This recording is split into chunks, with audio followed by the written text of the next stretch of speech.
वासना पर वैराग्य की विजय यात्रा। तटीय क्षेत्र होने के कारण वहाँ मचलती हवाएं व उफनती समुद्री लहरों के कारण समूचा क्षेत्र उनके शोर से गुंजायमान हो रहा था।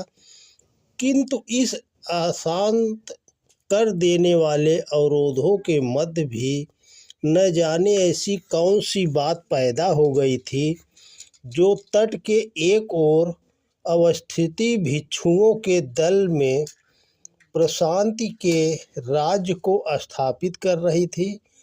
प्रकृति के ब्रह्मशोरगुल व साधनों के आंतरिक सन्नाटे का अद्भुत संगम यहाँ दिख पड़ रहा था।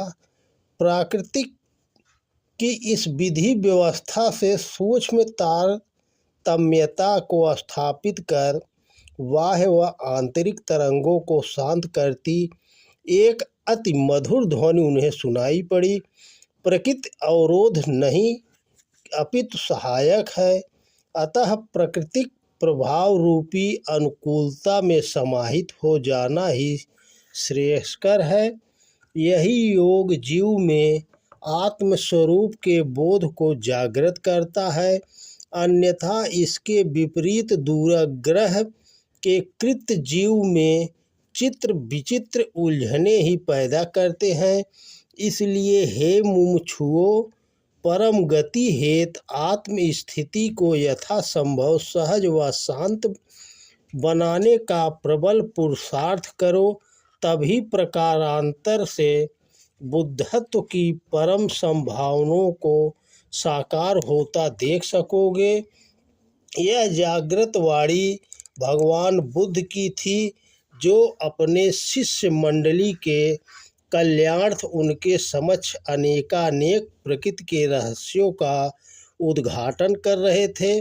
बुद्ध मन की प्रकृति को उद्घाटित करते तथ्यों को गंभीरता को कुछ सरल ढंग से विस्तारित करते हुए कहने लगे, संसार में सामान्यतः व्यक्ति स्वयं की प्रकृति आवश्यकताओं की पूर्ति तो आसानी से कर लेता है, किंतु मन की संकीर्णता उसे स्वकेंद्रित कर आकर्षणों के मध्य विलासिता में प्रविष्ट हो जाने हेतु उकसाती है।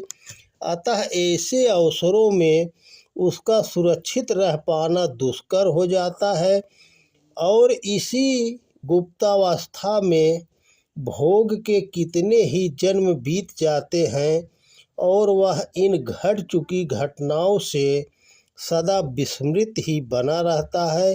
मन में जमी अशुद्धताओं से वास्तु स्थिति की वास्तविकता स्पष्ट रूप से दृष्टिगोचर नहीं हो सकती है। ऐसी दशा में जीव अपने मन की प्रवृत्तियों के आधार पर वही कुछ देखेगा जो वह देखना चाहता है और यही दृष्टि भ्रम उसे अपनी मूल व शाश्वत संभावनाओं से दूर कर देता है। भगवान बुद्ध के शिक्षण में एक अपनी ही तरह की विलक्षणता होती थी, जहाँ उनकी प्रशांत परिस्थितियाँ श्रोताओं को मनोभूमि को बुद्ध के संदेश को ग्रहण करने योग्य बनाती थी, तो वहीं उनके बोधपूर्ण वचनों की अंतिम परिणति उपस्थित जनों के अंतःस्थल में आमूलचूल परिवर्तनों की प्रतिस्थापना कर उन्हें धन्यभागी बनाती थी। बुद्ध का उद्बोधन अब समाप्त हो चुका था। समापन सत्र में उनकी ही शिष्य मंडली में से बुद्ध के परम सदाचारी शिष्य उपगुप्त बुद्ध के समक्ष निवेदन स्वरूप अपनी जिज्ञासा प्रकट करते हुए कहने लगे, भगवान, यदि प्रकृति का अनुचर बनकर उनके प्रवाह का अनुगमन करना ही हमारा धर्म होना चाहिए, तो प्रकृति प्रदत्त आकर्षणों का क्या कारण है? और यदि ये वासनाएं जन्म लेती हैं तो क्या इन्हें अपनी स्वाभाविकता का ही हिस्सा न मान लिया जाए?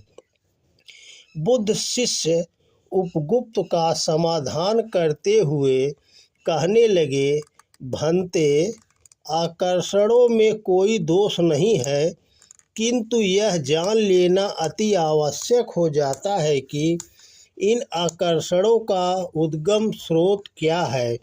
यदि ये अंतस की गहराई की विशुद्धता से उपजे हुए हों तो ये अपने साथ वैराग्य की उज्ज्वल संभावनाओं को अनायास जन्म देते चले जाएंगे।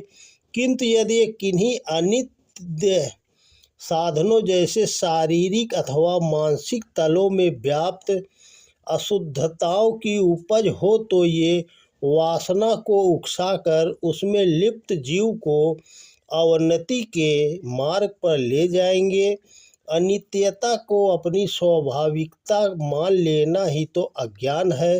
उपगुप्त की शंका को समाधान हो चुका था। अब समय था कि वर्षों बुद्ध के सानिध्य में अर्जित किए हुए ज्ञान की निधि को जन सामान्य में वितरित कर उसके जीवन को भी अलौकिक करना। अतः लोक कल्याण के इसी पुनीत उद्देश्य को पूर्ण करने के लिए बुद्ध के निर्देशन में अपनी परिव्रज्या के क्रम में आगे बढ़ने लगे। पूर्णिमा की छटा चहुओर व्याप्त अपने समूचे सौंदर्य के साथ अभिव्यक्त हो रही थी। आज रात्रि के प्रथम पहर में उपगुप्त बुद्ध के संदेश को दे चुकने के पश्चात व्यक्तिगत रूप से मिलने का क्रम संपन्न कर रहे थे कि जिस क्रम में एक अतीव सुंदर नारी उनके दर्शन से मुग्ध हो